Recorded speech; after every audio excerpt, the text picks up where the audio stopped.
travailler, travailler et travailler.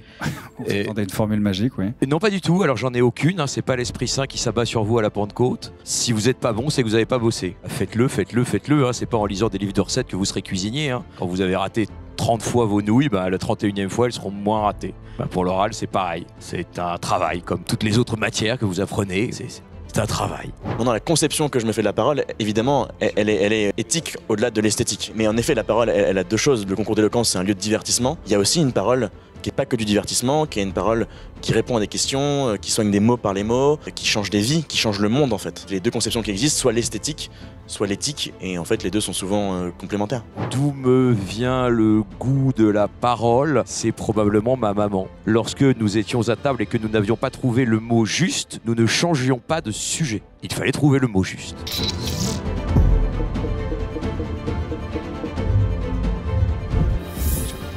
Alors bonsoir à tous, bienvenue dans cette conférence sur le pouvoir des mots. Aujourd'hui donc nous accueillons Bertrand et Pierre pour nous en parler. Je vais peut-être vous laisser vous présenter dans un premier temps. Bertrand, si vous deviez... Et j'ai 52 ans et je suis avocat. Voilà, et plus en détail? Et j'enseigne la prise de parole en public en Seine-Saint-Denis et à Sciences Po. Merci beaucoup. Pierre? Un peu plus loquace. J'ai 23 ans. Contrairement à Bertrand, je n'ai pas de métier parce que je fais des vidéos sur Instagram. Mais je suis diplômé d'HEC Paris. Et depuis 6 mois, 1 an, je dédie vraiment ma vie à la parole pour organiser mon propre concours d'éloquence, le prix Cyrano, et donner des conférences comme celle-là un peu partout. Et donc, je suis ravi d'être là parmi vous. Merci pour ton soutien.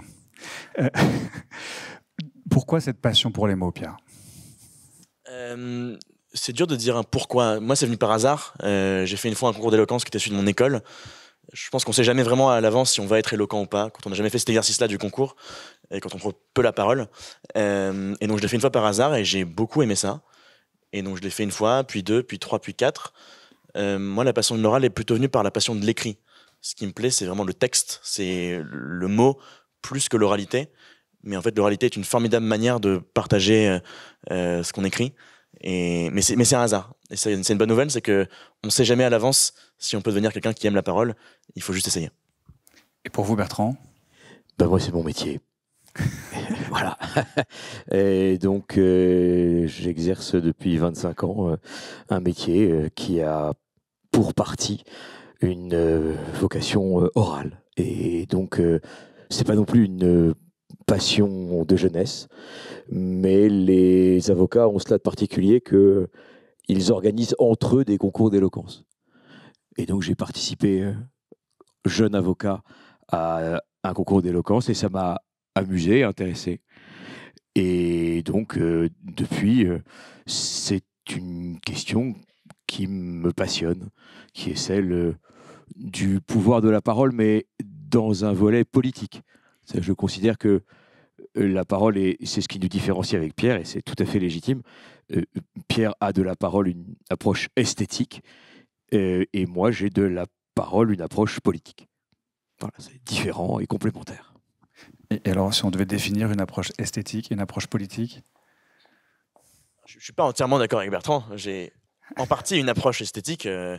Quand je produis du contenu, quand je fais des concours d'éloquence, il y a un enjeu qui est en effet un enjeu de divertissement. On recherche le plaire, on veut une parole qui est belle, un texte qui est travaillé. Maintenant, la conception que je me fais de la parole, évidemment, elle est éthique au-delà de l'esthétique. Mais en effet, la parole, elle a deux choses. Le concours d'éloquence, c'est un lieu de divertissement.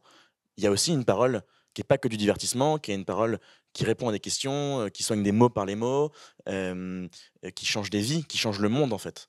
Et donc, c'est les deux conceptions qui existent, soit l'esthétique, soit l'éthique, et en fait, les deux sont souvent complémentaires. Bertrand, vous parliez de pouvoir des mots. En quoi cela confère un pouvoir? Quel type de pouvoir? C'est simplement le pouvoir de dire ses convictions, ou ses émotions si on en a, ce qui n'est pas mon cas, et éventuellement ses connaissances, là encore, si on en a, ce qui est sans doute faire beaucoup d'hommages à beaucoup.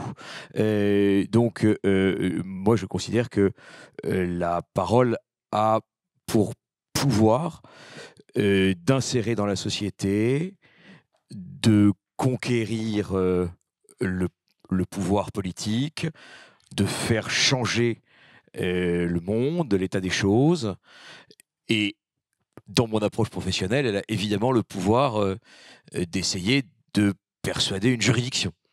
Et donc son pouvoir, c'est un pouvoir d'insertion, de mobilisation, de lutte contre les déterminismes et de rendre le monde plus juste et vivable. Et pour toi? Pour moi, la parole, elle a deux pouvoirs. Elle a d'abord un pouvoir sur soi. La parole, c'est une quête. Quand je prends la parole, j'arrive à mettre des mots sur mes pensées, sur mes convictions, sur mes émotions. Et donc, par la parole, je me découvre moi-même. Donc, c'est une quête de soi. Et puis, comme Bertrand le disait, c'est une conquête, parce que c'est par la parole que je fais aussi la rencontre de l'autre. On peut écrire pour soi, mais on parle forcément pour les autres, à moins d'être le fou qui parle tout seul dans le bus.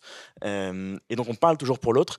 Et la parole, elle a en ce sens le rôle de permettre de faire société.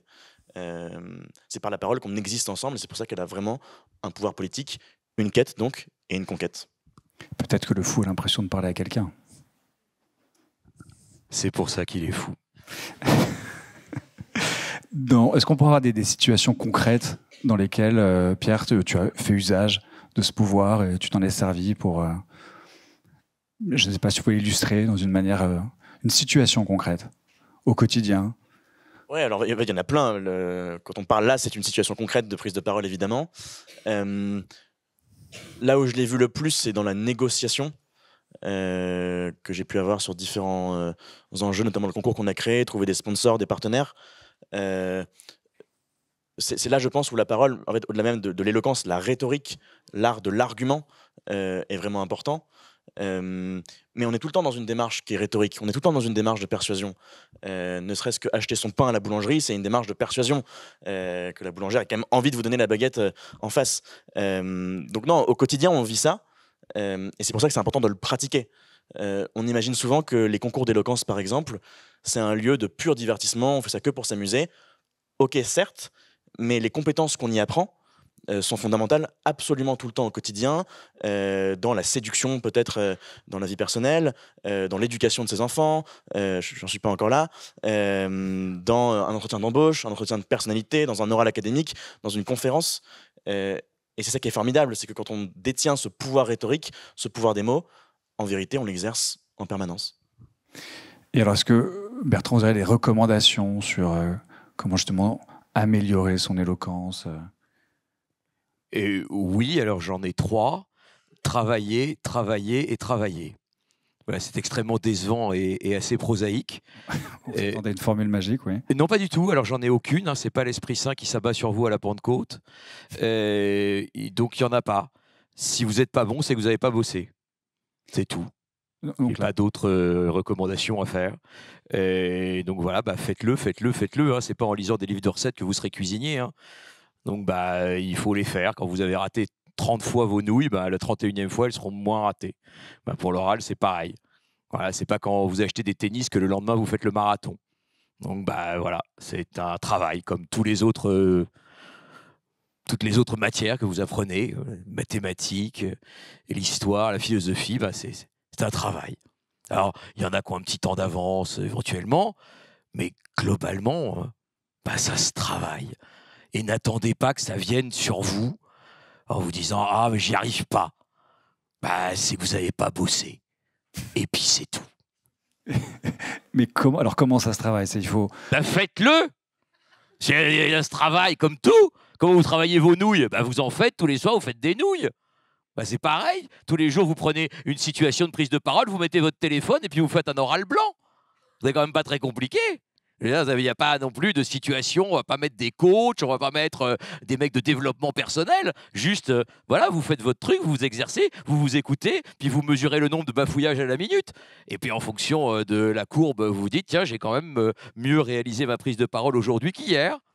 et donnez-vous des exercices, des jeux, des situations. Vous êtes en situation de passer des examens, faites des oraux blancs autant de fois que vous le pouvez. Écoutez des orateurs parce que c'est quand même intéressant de voir ce que les autres font pour pouvoir vous inspirer de la réussite ou de l'échec des autres. Pour ceux qui sont en droit, allez à l'audience. C'est quand même un endroit formidable, c'est là où la justice se joue. Vous voyez la réalisation concrète de la parole des autres. Et puis attendez pas que ça vienne à vous, parce que ça viendra pas. Ouais, c'est très décevant, hein, mais ça viendra pas. Si vous êtes là, comme ça, je vous garantis, ça viendra pas. Et pour toi, Pierre, c'est la même méthode ? Oui, alors le travail, en effet, mais c'est plutôt une bonne nouvelle. Alors c'est pas très sexy quand on dit il faut travailler, mais c'est une bonne nouvelle, ça veut dire que c'est pas inné. Alors on peut naître avec des prédispositions pour bien parler, vivre dans un milieu socioculturel qui permet d'avoir une meilleure connaissance du langage, mais donc comme c'est que du travail en effet, la bonne nouvelle c'est que tout le monde peut y arriver. Et donc l'excuse de c'est pas fait pour moi, j'ai pas la voix qu'il faut, je suis trop timide par nature, c'est pas une bonne excuse. Donc en effet c'est le travail. J'ajouterai, je pense, un point par rapport à ce que Bertrand a mentionné sur comment on le travaille. Donc, il y a évidemment la pratique. Je pense que la lecture est extrêmement importante aussi. Parce que la lecture, c'est la confrontation avec le vocabulaire. Et puis, c'est la confrontation aux idées. Quand on pense à la prise de parole, on pense évidemment au fait de bien parler, de regarder les gens en face, de maîtriser son corps, d'avoir la voix qu'il faut, les modulations. Au fond, quand même, c'est d'abord, mais de quoi je parle ? Qu'est-ce que je dis ? Est-ce que ce que je dis est sensé, intelligent, construit, réfléchi ? Et donc en fait, le travail, c'est aussi un travail de lecture, de compréhension du monde, d'apprentissage. Et avant de vouloir bien parler par la forme, il faut d'abord travailler le fond de ce qu'on raconte. Et là aussi, malheureusement ou heureusement, c'est du travail. Comment s'organise un concours d'éloquence ? On vous donne une thématique sur laquelle vous pouvez travailler, justement ? Et il y en a 1000 des concours d'éloquence. La forme la plus classique, c'est la forme où 2 ou 3 semaines avant le jour du concours, on nous donne un sujet, souvent formulé sous la forme d'une question à laquelle on répond par oui ou par non. Et puis pendant 2 semaines, on écrit, et au bout de 2 semaines, on interprète son texte devant une scène, un public et un jury. Et à la fin, il y a un vainqueur ou une vainqueur qui est couronné. Mais il y a d'autres formes de concours. Je fais ma pub, mais on a créé notamment un concours qui s'appelle le concours Cyrano, où pour le coup, on mélangeait donc des épreuves comme celle-là, mais aussi du débat, quasiment sous forme de débat présidentiel avec 6 pupitres et des gens qui s'interpellent, de l'improvisation, des épreuves en équipe, en musique. Il y a autant de concours qu'on veut, parce que la parole, elle prend tellement de formes qu'on peut toujours inventer des épreuves dans lesquelles on l'interroge. La forme la plus classique, ça reste celle que j'ai évoquée tout à l'heure. Ça pourrait être par exemple, la plume est-elle plus forte que l'acier ? C'est un concours un sujet qu'on voit très souvent en effet, qui est intéressant au demeurant. Mais vraiment, il y en a plein des concours. Et si ça vous intéresse d'ailleurs, il y aura toujours un concours qui correspondra à vos qualités, à votre manière de penser la parole, et c'est une excellente nouvelle. Alors je sais que, Bertrand, vous allez me dire que c'est beaucoup de travail, mais est-ce qu'il n'y a pas une part de talent aussi quand même ? Oui, non mais après ça dépend ce qu'on veut faire. Si vous voulez évidemment être un tribun d'estrade, renverser des foules, faire se pâmer des gens, là il y a une petite part de cristal qui est au-dessus de vous. Vous l'avez pas. C'est comme par exemple, si vous voulez, je parlais du marathon. Vous savez, moi, le marathon en 2h10, c'est peu probable. Parce que là, il y a un talent. Mais, alors, je ne dis pas parce que j'ai pas l'énergie pour le faire, parce que je ne travaille pas, mais je pense que si je travaillais, je ferais le marathon. Je mettrais peut-être 6 heures pour le faire, mais je pense qu'avec un entraînement régulier, je ferais le marathon. Je ne le ferai pas en 2h10 parce que, effectivement, je n'ai pas les prédispositions, mais c'est pareil. Tout le monde n'est pas Mozart, tout le monde n'est pas Einstein, et tout le monde n'est pas Major de l'X. Bon, tant mieux, il y a 300 autres places. Ça facilite la vie pour les moins bons. Et donc, c'est pareil. Effectivement, il y a un talent qui facilite le trajet, mais à la fin, d'abord, ça dépend ce qu'on veut faire.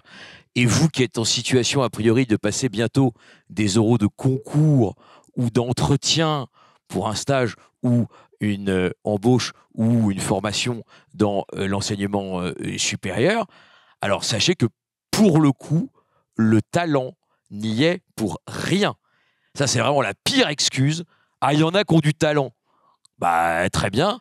Bah, toi, tu peux bosser, ça compensera.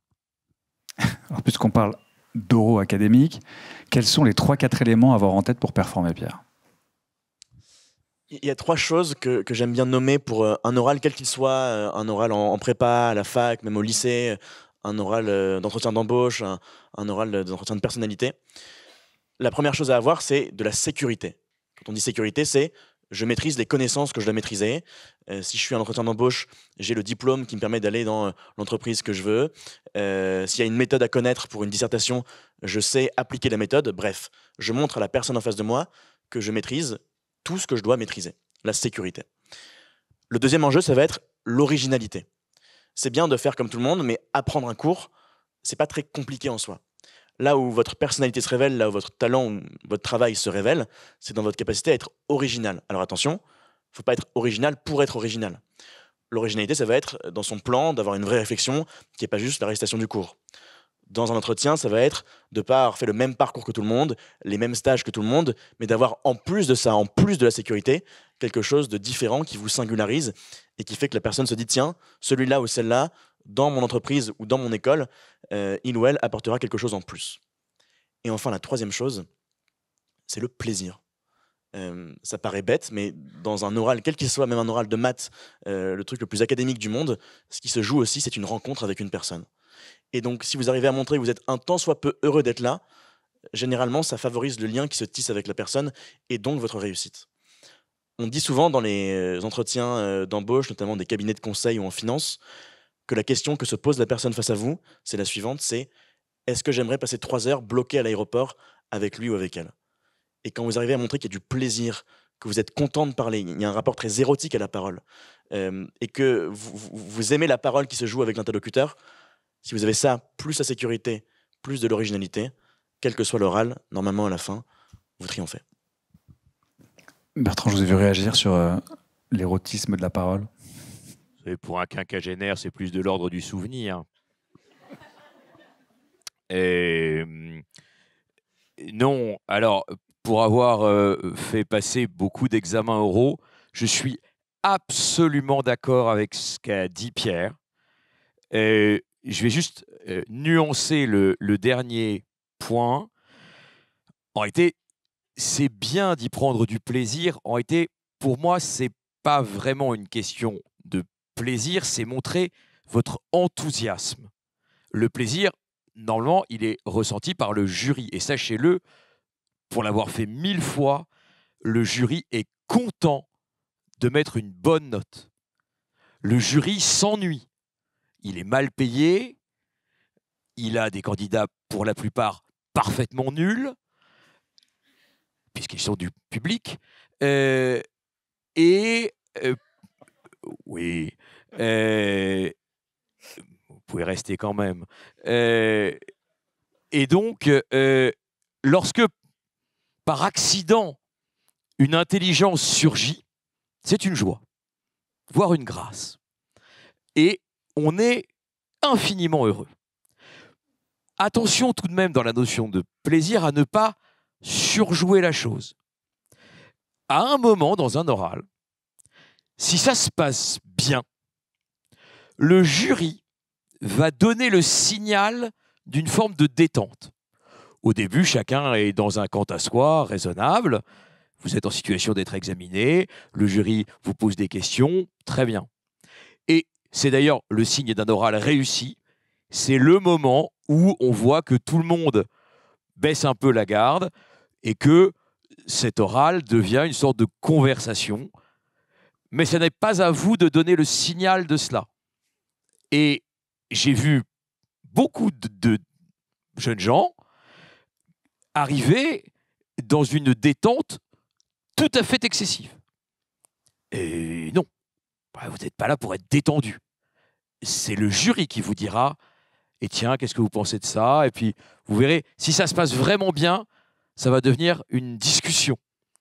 Mais c'est le jury qui donnera le signal.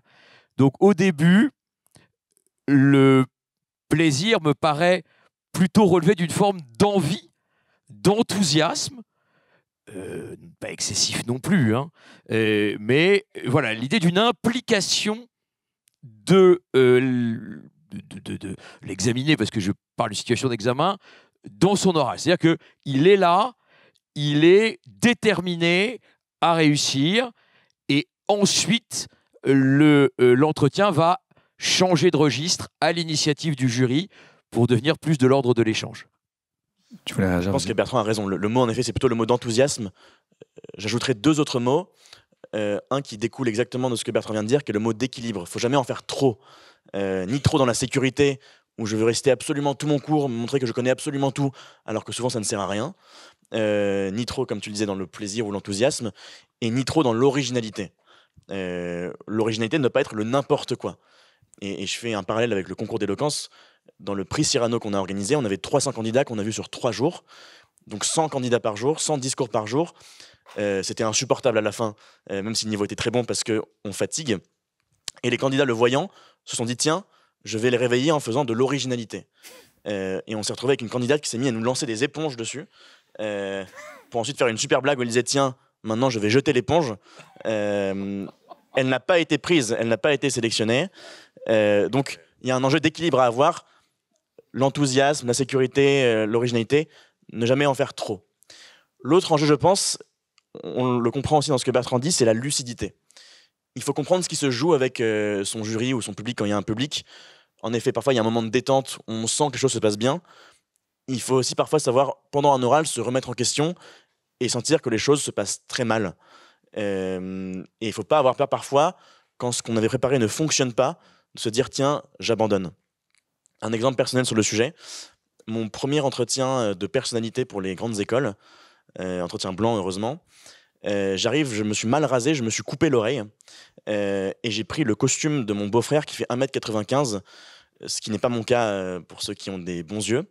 Et donc j'arrive à un oral avec l'oreille complètement sanguinolente et un costume de clown dans lequel j'ai l'air absolument débile. Et première question, c'est quoi vos qualités et vos défauts ? C'était pas très très drôle, mais j'ai anticipé ça en disant me raser et choisir un costume, ça marche pas très bien. Bref, c'est comment dans le présent, j'arrive un peu à jouer aussi avec les circonstances, à être lucide sur ce que je suis, ce qui se passe et la manière dont je suis perçu par mon jury. Pour prolonger ce que dit Pierre et qui est évidemment très vrai, les notes éliminatoires que j'ai pu mettre ont été de façon rarissime liées à une carence de connaissances. À l'examen d'avocat, si vous êtes vraiment nul et que vous ne savez vraiment rien, vous descendrez jamais vraiment en dessous de 6-7. Le 3, c'est toujours une question de comportement. C'est celui-là, je ne veux pas l'avoir à côté de moi, je ne veux pas l'avoir en face de moi, dit le juge, et j'ai honte qu'il sorte de mon université, dit le prof. Et donc, c'est rarement... Vous n'aurez pas une très bonne note si vous avez des carences et des lacunes de connaissances, mais les notes rédhibitoires, c'est souvent, quasi exclusivement, du comportement. Donc, c'est de l'arrogance, beaucoup, de la désinvolture, de la négligence, de la vulgarité, et ça, c'est vraiment la note éliminatoire tout de suite. Notamment l'arrogance. Je sais, je fais du droit, c'est souvent chez nous. On est comme ça. Et le nombre de types qui arrivent et qui mettent les pieds sur la table, comme s'ils étaient dans un club anglais avec leur jury, est impressionnant. Eh bien, c'est pas comme ça que ça se passe. Et donc, vous pouvez être très très fort et avoir des connaissances très étendues si votre comportement traduit une inaptitude au travail collectif, vous serez éliminé. Mais vraiment, c'est rarement les connaissances qui font barrage. On dit souvent que quand on dit quelque chose à quelqu'un, la plus grande majorité de ce qu'on dit, c'est surtout la forme plus que le fond. Alors là, on parle du pouvoir des mots. Et comment est-ce qu'on arrive à la fois à intégrer cette forme qui va être finalement, qui va véhiculer et qui va peut-être être même plus convaincante que le mot en lui-même. Est-ce que c'est vrai, ça, Pierre? C'est atrocement banal ce que je vais dire, mais l'un va avec l'autre. La forme touche le fond quand le fond ne prend pas forme. Tout ce qui relève de la forme, ça relève de l'arsenal. Ce sont des armes qu'on peut utiliser. Donc oui, si je sais regarder les gens, avoir de l'énergie quand je parle, me tenir droit, c'est un arsenal que je développe, ce sont des armes que j'acquiers. Maintenant, pour gagner la bataille, on peut avoir de très belles armes et ne pas savoir quoi en faire. Et c'est là où le fond du propos va rentrer en jeu. C'est un peu comme le poker. Bien parler sur la forme, ça vous aide à avoir une paire d'as au moment où vous commencez le jeu. Maintenant, si ce que vous dites est stupide, vous n'allez rien faire de votre paire d'as et vous allez perdre tout votre argent, ce qui est pas une bonne nouvelle. Donc, les deux vont de pair. Vaut mieux développer le maximum d'armes possible, mais ça reste insuffisant si ce que vous dites n'a pas de sens. Oui, dans le prolongement, il y a quand même, dans l'oral, un code social qui est énorme. Dans le jugement que l'on porte sur vous, il y a plein de préjugés sociaux que vous pouvez juger insupportables. C'est pas mon problème, mais ils existent. Les gens, par exemple, qui entrent dans une pièce d'examen et qui disent « bonjour ». Ben non. On ne vous a pas appris à dire « bonjour madame, bonjour monsieur ». Les gens qui quittent la pièce et qui disent « bon courage ». Pire encore, « bonne continuation ». Ben non. Donc, si vous voulez, les gens qui ne savent pas s'asseoir, ces gens qui s'assoient, qui sont vautrés. Donc, les gens qui ne savent pas mettre leurs mains. C'est les gens, ils sont assis, puis ils mettent leurs mains sur leurs genoux sous la table. J'ai l'impression que c'est des culbutos. Les gens qui jouent avec leur stylo, compulsivement. C'est très con, hein, mais la parole est aussi faite d'un certain nombre de codes sociaux. Les gens qui, non seulement sont avachis physiquement, mais qui sont avachis dans leur langage. C'est les gens qui n'articulent pas. Les gens, il n'y a que les voyelles qui sortent. On dirait un lavabo qui se vide. Eh ben, c'est moche. Voilà. Donc, faites attention à cela parce que vous parliez de la forme. La forme, c'est aussi la tenue. C'est idiot, hein. Je n'en disconviens pas. Mais sachez que on s'est très, très, très vite fait une opinion de vous.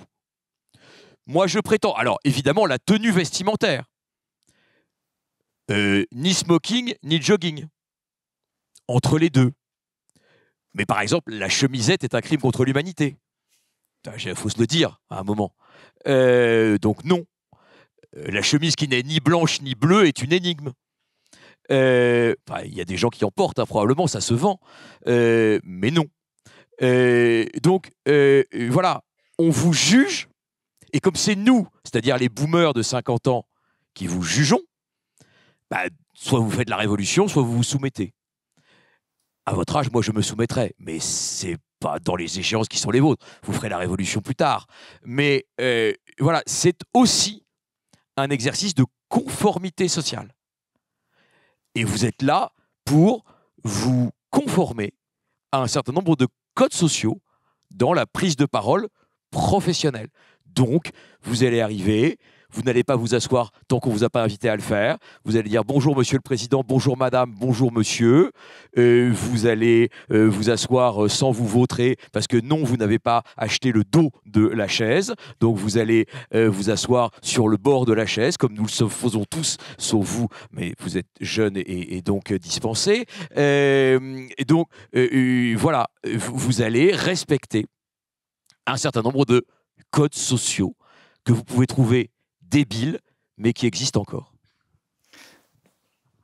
Rapidement, la parole, c'est le révélateur ultime de la personne, en fait. Il y a une étude que Bertrand et moi citons souvent, je crois que c'est au bout de 7 mots. Ouais. Au bout de 7 mots que vous prononcez, une personne en face de vous sait vous ranger dans une catégorie sociale. C'est pas forcément très juste, mais c'est comme ça. Et donc oui, il faut se complaire à des codes, c'est pas très sympa. Parfois, il faut porter des vêtements qu'on n'a pas envie de porter. Et je parle vraiment comme un boomer alors que j'ai 23 ans moi aussi. Mais force est de constater, quand on en fait l'expérience, qu'il faut se complaire au moins à ces codes. Ça veut pas dire qu'on peut pas avoir des marques d'originalité dans ce qu'on dit, porter des messages qui sont différents, mais au moins sur la forme, accepter cette contrainte-là, parce qu'elle est la matière première à la rencontre avec l'autre. Quel est votre mot détesté, Bertrand? Ou celui que vous détestez le plus? Impôt. Je ne vous demanderai pas pourquoi. Et pour toi, Pierre? Je déteste le mot concupiscent, parce que chaque syllabe est problématique dans ce mot. Oui, si on le prononce en plusieurs fois. Et ton mot préféré? Exonération. Et je ne vous demanderai pas pourquoi non plus. J'aime bien le mot éphémère, parce qu'il me fait de l'effet et qu'en plus il parle de ma maman. On parlait de lire des textes aussi, c'était important pour travailler. Est-ce qu'il y aurait des recommandations de textes, des incontournables, un texte en particulier? Pierre? Cyrano de Bergerac peut-être? Non, même pas. Il n'y a pas forcément un texte plus que les autres. Je pense que la lecture est une pratique continue. Il faut toujours être en train de lire quelque chose. Mais qu'on lise de la presse, alors idéalement de la bonne presse, des choses bien écrites, mais de la presse, de la poésie, du roman, qu'on lise les excellents livres de Bertrand Perrier. Ou les futurs livres de Pierre Faury qui sortent au mois de mars prochain. Même le 22 janvier pour le premier. Oui. C'est qu'il a attendu le lendemain de la mort du roi. C'est exactement, c'est vrai. Mais tu vois, ils ne savent pas que Louis XVI est mort le 21 janvier. C'est d'autres générations. Évidemment, la culture attendra. Bref, il n'y a pas un livre plus que les autres, mais juste, il faut lire tout le temps. Il faut lire de la bonne matière intellectuelle, avec du bon langage, du bon vocabulaire. C'est ça qui est important. Lénine aussi est mort le 21 janvier. Non, pour ceux qui cherchent une lecture, pardon, je vais être très utilitaire, mais vous êtes a priori en situation d'examen. Moi, je trouve que globalement, on a une presse dont on pense ce que l'on veut, mais les pages idées des principaux quotidiens, les éditos des principaux hebdomadaires sont une bonne façon d'avoir un regard sur l'actualité avec un tout petit peu de hauteur. Voilà, c'est-à-dire être à la fois dans la connaissance de l'actualité et aussi dans la réflexion et pas être uniquement dans la lave brûlante et immédiate du flot de l'actualité. Et donc, je trouve que dans une perspective un peu utilitariste, je ne le méconnais pas, mais je ne suis pas sûr que alors que vous êtes en classe préparatoire ou en fin d'études secondaires, vous ayez le loisir de lire Les Fleurs du Mal de A à Z. Je pense que la lecture, entre guillemets, pardon, de cet horrible mot rentable, c'est les éditos et les pages idées. Et puis surtout, ayez au maximum une lecture de plaisir. Il faut que vous réussissiez à avoir des choses que vous aimez lire. Et donc s'infliger en effet le père Goriot de A à Z quand c'est pas demandé par votre professeur, si ça vous plaît pas, ne le faites pas. Mais essayez de lire des choses intelligentes qui en même temps vous font plaisir. Donc rentabilité à côté de impôt pour vous, Bertrand? Oui, je suis désespérément de droite. Je voulais savoir si on pouvait se prêter un exercice. Alors je prends le risque de poser cette question-là. J'attends votre réaction, Bertrand. Est-ce qu'on pourrait... Alors que vous n'entendez pas du tout la réaction de Pierre, par contre. En revanche. Alors j'attends aussi la réaction de Pierre. Mais ils sont moins angoissés. Non, j'ai eu l'occasion de lui en parler avant. Ah oui, vous avez comploté en plus. C'était de savoir si on pouvait peut-être demander à une personne qui assiste à cette conférence de donner un mot et de discourir pendant, je sais pas, 30 secondes, 40 secondes sur ce mot, pour peut-être attester du pouvoir des mots, de l'éloquence, un peu de tout ce dont on vient de parler. Ah, ça me fait vraiment plaisir. Est-ce que l'un d'entre vous souhaite donner un mot? Oui, j'ai vu. Alors la première main levée, c'était... ouais. Il y aura peut-être le temps pour d'autres mots. Hein. Le mot presque. Le mot presque. Qui veut se prêter à l'exercice du mot presque? J'aime bien ce mot, si tu veux bien, Pierre, parce qu'il dit l'effort et la déception, qui sont 2 valeurs cardinales de ma vie. Et par exemple, l'ENA, j'y étais presque, mais je n'y étais pas. Donc ça dit à la fois votre objectif et votre incapacité à l'atteindre. L'Everest, inox machin, n'y était presque. Vous voyez, Michel Barnier, la reconduction, il y était presque.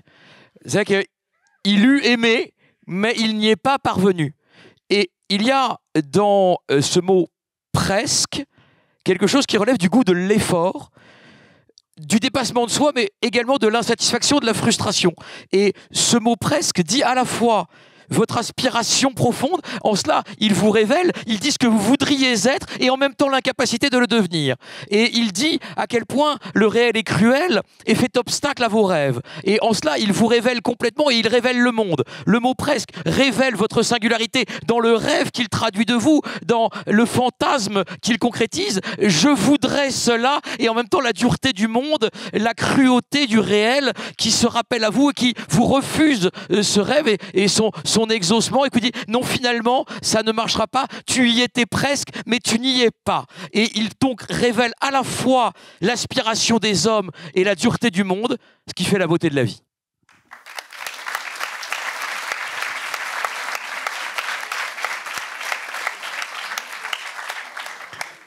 J'ai presque tout compris. Tu étais dans le public. Je précise qu'Inoxtag est allé au bout de l'Everest, il n'était pas presque au sommet. Ça dépend pour qui. Un autre mot pour Pierre. Pierre, choisis le... J'ai vu cette main en premier.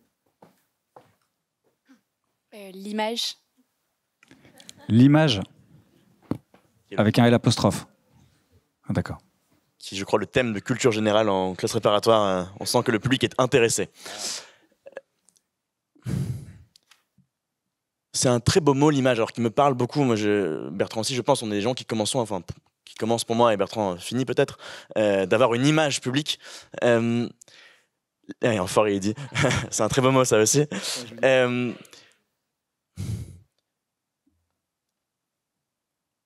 L'image, elle est frustrante parce qu'elle a quelque chose de fixe. Une image, c'est ce qui est. Une photographie, elle est là, elle est l'image du réel, mais elle n'évolue pas, elle n'est pas dynamique. C'est pour ça que l'image, pour moi, ne saisit jamais l'entièreté, la globalité d'une personne, parce que l'image ne bouge pas quand la nature profonde d'un individu, c'est d'être en permanence dans le mouvement. L'image, elle est une forme de fidélité au réel. Si demain, je pars en vacances et que je passe de très très mauvaises vacances, je peux faire une photographie où je souris. L'image qui restera sera l'image d'un sourire. Donc l'image est toujours fidèle au réel. Le problème de l'image, c'est qu'elle n'est pas toujours sincère. Par définition, parce qu'elle n'est pas mouvante comme un individu peut l'être. Et donc, ce qui se joue dans l'image, en fait, c'est toujours une forme de décalage entre ce qu'elle révèle, qui est un fait, et ce qu'elle ne révèle pas, qui est un individu, une personne, une œuvre, un artiste, qui, lui, ne se résout pas à des pixels ou ne se résout pas à une pensée préconstruite qu'on peut avoir sur lui. Donc l'image, elle est à la fois très belle, c'est l'image aussi de l'art, parfois. La photo est un art, par exemple. Et en même temps, elle est extrêmement frustrante parce qu'elle enferme, finalement, quelqu'un qui ne pourrait pas être enfermé.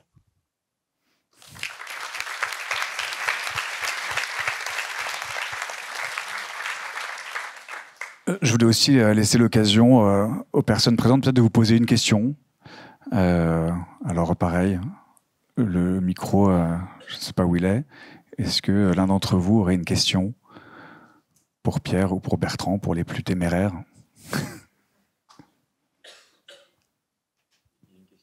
Oui. C'est la question. La première main s'est levée. Est-ce que, selon toi, Pierre Faury, l'image peut-elle être dynamique et peut-être mouvante? Exactement, ce sera le thème du concours, donc ESSEC 2025. Alors, l'image peut changer. L'image qu'on a d'une personne peut évoluer. Mais en fait, cette évolution sera, dans les faits, une succession d'images. Un film, par exemple, c'est dynamique, c'est dans les faits une succession de 24, 25 ou 30 images par seconde. Je ne crois pas que l'image puisse être dynamique par nature, elle est figée dans le temps, dans l'espace. En revanche, on peut ajouter des images, les superposer, les enchaîner, et là on construit un récit. C'est toute la différence justement entre l'image et l'histoire, l'image et le récit. Le récit est dynamique quand l'image reste plutôt fixe. J'espère que vous avez pris des notes. Ou pas, ça se trouve c'est des très mauvais conseils et vous allez avoir 2 en culture générale à cause de moi. Il faut le dire bien habillé. Hein. Une autre... Oui. Il y avait une femme au premier rang qui avait une question. Je vous remercie. Bonsoir. Alors, pardon, parce que Pierre Faury, je vous découvre. Alors, pardonnez-moi. Pardonne. Merci. Quant à Bertrand Perrier, je suis assez émue, je dois le dire, parce que vous m'avez beaucoup touchée dans la voix haute. J'ai trouvé ça très fort. Et voilà, ça m'a beaucoup touchée. Il y a quelque chose que je n'ai pas compris dans ce que vous avez dit tout à l'heure, parce qu'on a l'impression que vous dites de travailler. Moi, je suis une grosse travailleuse parce que je suis comédienne et metteur en scène et j'accompagne les avocats dans la prise de parole. Entre autres, les avocats, les bébés avocats. Et j'ai l'impression que vous disiez que il fallait pas forcément attendre de coach ou de j'aime pas trop le mot coach mais d'outils et j'ai l'impression que au contraire les outils sont extrêmement importants et les outils que vous avez délivrés d'ailleurs à ces loulous de voix haute je les trouve formidables et moi m'ont beaucoup parlé donc c'était par rapport à ça en fait. Est-ce que il y a des outils qui sont incontournables pour la scène? Je vous laisse répondre. Oui, l'audience n'est pas une scène. Nos professions sont cousines, mais pas sœurs. Et pour moi, l'avocat a une grande différence avec le comédien, c'est qu'il dit son propre texte, qu'il improvise sur le moment en fonction du déroulement d'une audience.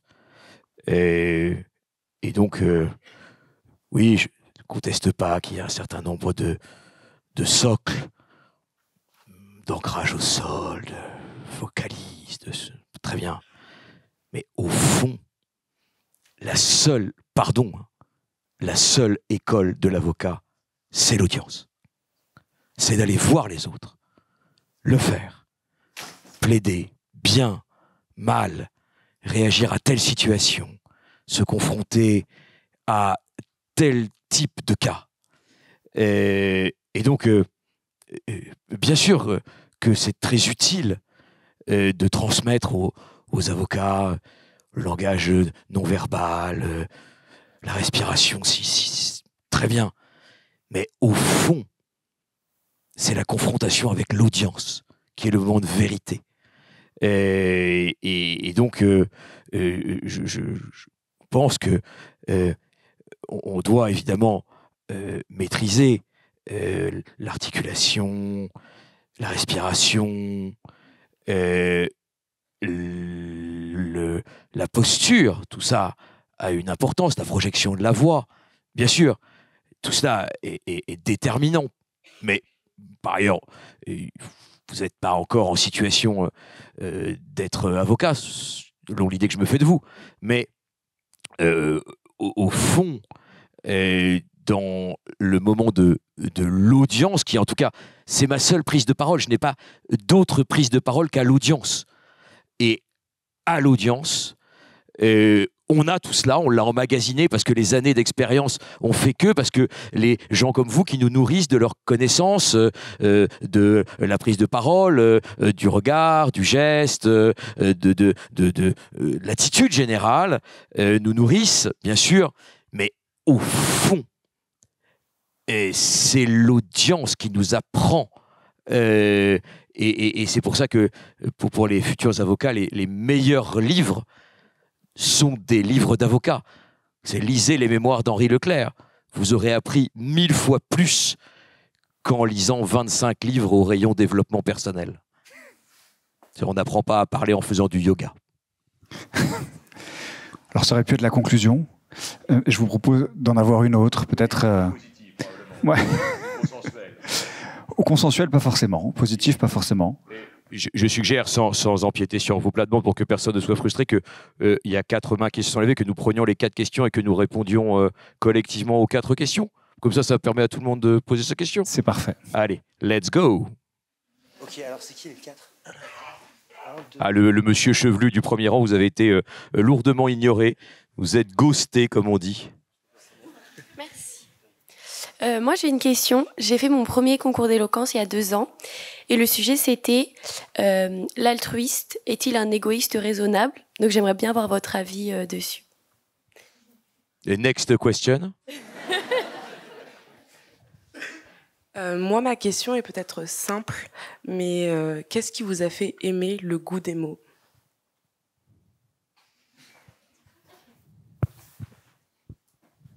Moi, c'était plus pour Pierre Faury. Vous écoutez quoi comme musique? Parce que moi, ce que j'écoute, t'en as rien à foutre, ok? Non, mais... Je vois. C'était vraiment un traquenard. On a des doutes. Alors, il y a monsieur, vous également. Excellent. Bonjour Pierre, bonjour Bertrand. Bonjour. Une question par rapport au concours d'éloquence. J'ai eu l'occasion d'en faire 2 petits et aujourd'hui à Grenoble École de Management, on va faire le premier concours sur le campus de Paris. Et une question se pose sur la présence des femmes en finale. On l'a remarqué au Trophée des champions, il n'y en avait pas. Pourquoi, selon vous, les femmes hésitent peut-être plus au niveau des candidatures ou qu'est-ce qui fait aujourd'hui qu'on a autant d'hommes? Moi, j'ai pas de questions pour moi, donc je vais y aller. Une dernière main levée là-bas, je crois. Ah oui. Où? Ah oui. Merci. Bonsoir. J'ai pas de questions, juste merci infiniment parce que c'est... Franchement, c'est génial.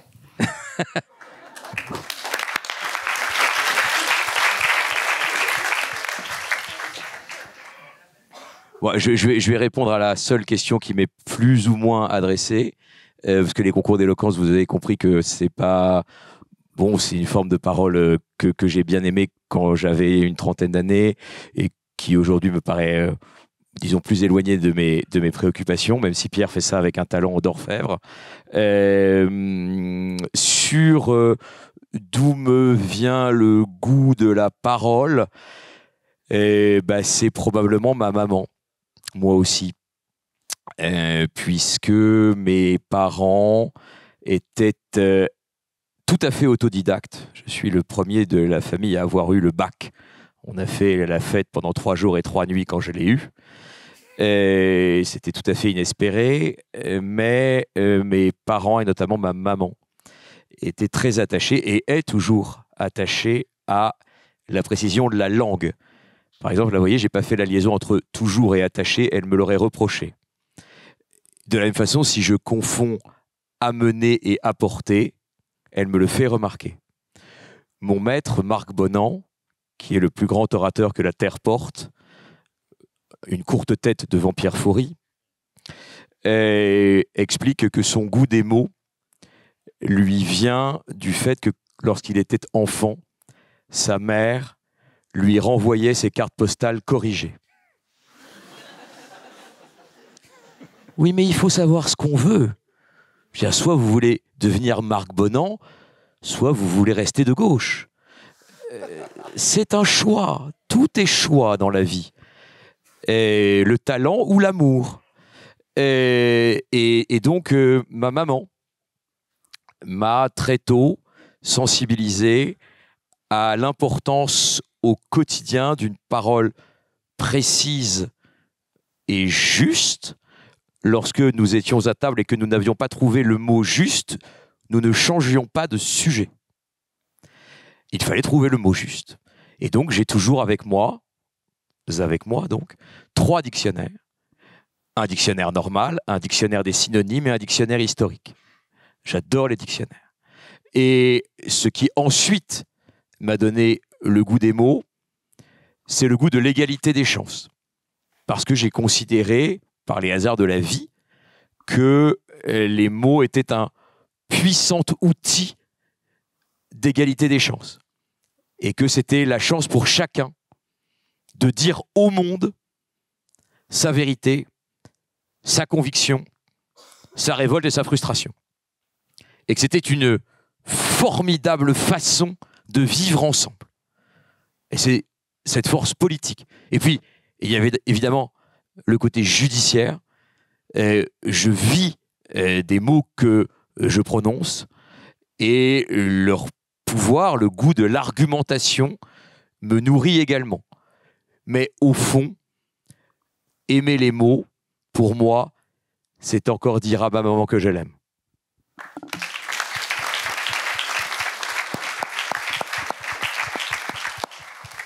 Ça me laisse toutes les autres questions. Sur la place des femmes, 2 réponses. La première, c'est de se dire que c'est quand même très masculin que d'avoir besoin qu'on nous regarde et qu'on nous écoute. L'homme être un être d'orgueil qui désire absolument qu'on le voie. La femme est plus saine d'esprit et donc a moins besoin du concours d'éloquence pour se prouver des choses. Donc c'est peut-être une bonne nouvelle parfois. L'autre réponse, c'est quand même que la parole est, on le disait, le révélateur ultime. La parole, c'est le produit sédimenté d'une éducation, d'une culture, d'un système. Et on est dans un système où, dans l'éducation justement, on pousse beaucoup plus, je pense, les hommes à parler.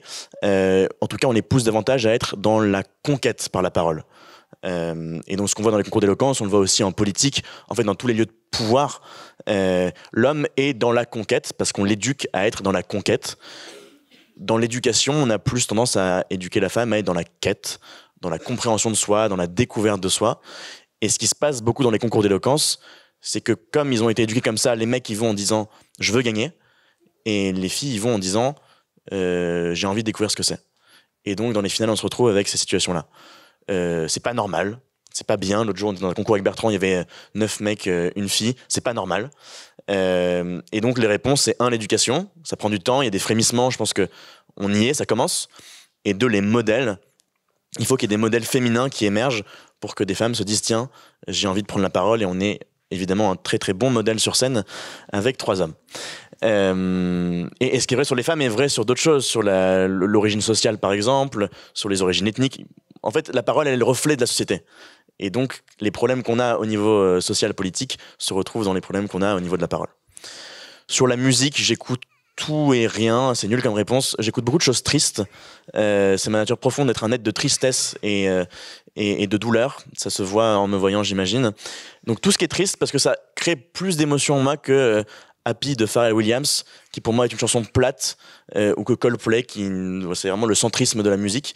Donc tout ce qui est un peu triste, ou tout ce qui est travaillé dans le texte, parce que ça peut faire naître de la créativité. Et sur les autres questions, j'avoue... On te proposait un sujet sur voilà, l'altruisme et l'égoïsme mal placé. Sujet très nietzschéen de existe-t-il un acte vraiment altruiste, si je reformule un peu, parce que même dans mon altruisme, il y a l'idée finalement que si j'aide l'autre, c'est parce que ou mon image en ressortira grandie, ou parce que peut-être dans le futur, j'imagine une contribution de sa part et une aide de sa part. Pour le coup, je pense plutôt comme Nietzsche qu'il n'y a pas de véritable altruisme et pour autant que c'est pas si grave et que même si dans notre volonté d'aider l'autre il y a la volonté de s'en sortir grandi moralement, c'est toujours mieux de l'aider que de ne pas le faire. Sur la contradiction, ce que je défends en tout cas de la parole, c'est la parole sincère et donc une parole réussie, c'est une parole qui n'entre pas en contradiction avec ce qu'on est, avec ce qu'on croit, avec ce qu'on pense. Il ne faut pas, en revanche, confondre la contradiction avec le changement d'avis. Il arrive de se rendre compte qu'on s'est trompé. Et je pense que ce qu'on voit, notamment dans le monde politique, c'est parfois une telle volonté de ne pas être en contradiction avec soi-même, avec ce qu'on pensait il y a 5 ans ou il y a 10 ans, qu'on arrive à des situations ubuesques où certains ou certaines refusent complètement de changer d'avis et de reconnaître leurs erreurs. La parole, elle est juste quand elle est sincère. Et la sincérité, parfois, c'est de la reconnaissance de sa propre faiblesse. Merci beaucoup. Je ne vous souhaiterais pas une bonne continuation, hein. Mais je vous souhaiterais une excellente soirée. Je vous remercie pour cette intervention.